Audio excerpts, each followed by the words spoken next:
Assalamualaikum warahmatullahi wabarakatuh. Perkenalkan, saya Anantasa Iwijaya, mahasiswa transfer dari Prodi Ilmu Perpustakaan. Nah, kali ini saya akan menjelaskan tentang perkembangan teknologi media pada saat ini dan manfaatnya bagi pekerjaan dan khususnya bagi perpustakaan.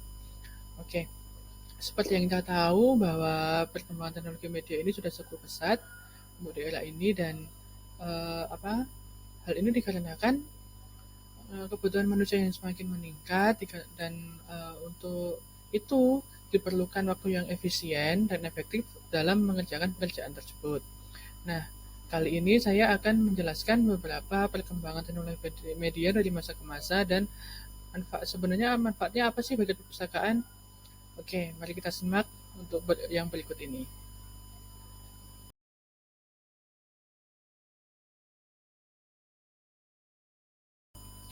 Oke, yang pertama yaitu perkembangan media cetak.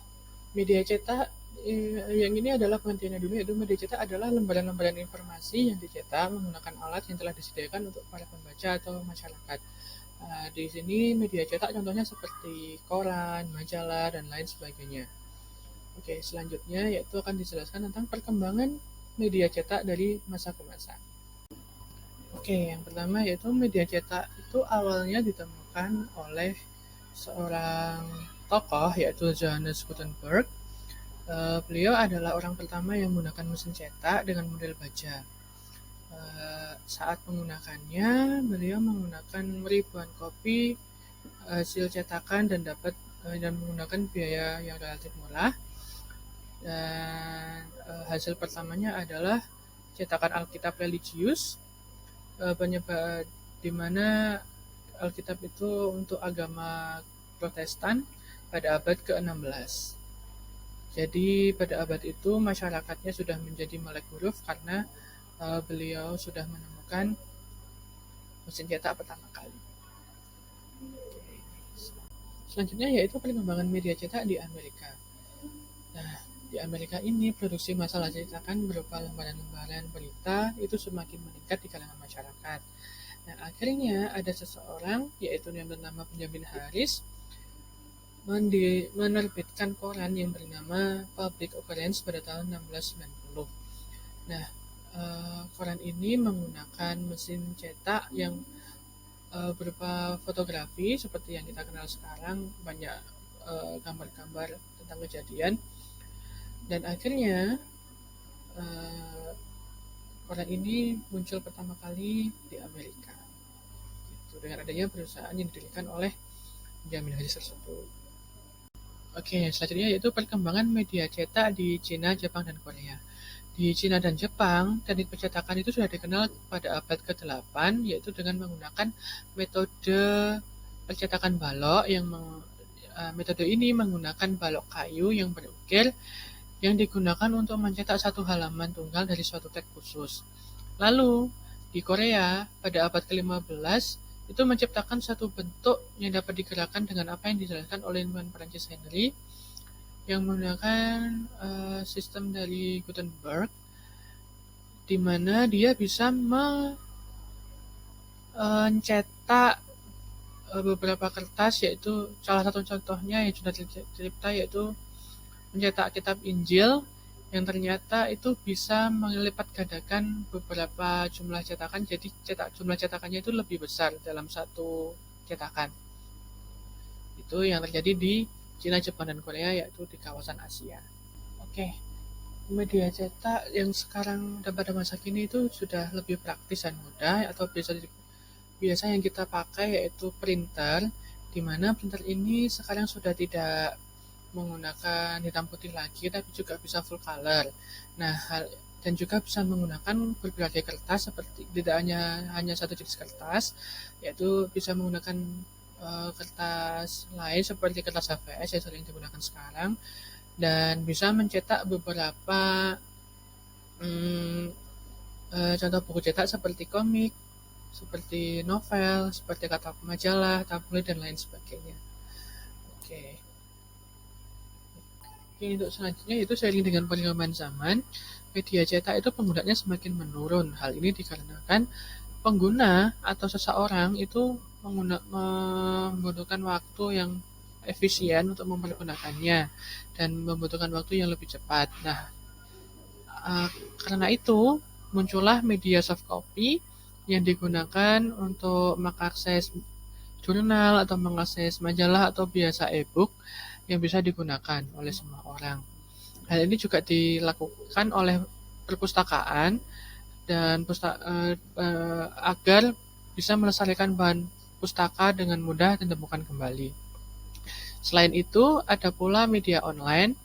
Nah, media online ini sebenarnya adalah sarana untuk berkomunikasi secara online melalui website atau aplikasi yang hanya bisa diakses oleh internet. Contohnya yaitu seperti Facebook, Twitter, Google, YouTube, dan lain sebagainya. Bisa juga media online ini untuk e-commerce atau seperti aplikasi Shopee dan Tokopedia itu juga bisa mempermudah penggunanya. Oke, dari perkembangan media tersebut pasti memiliki impact.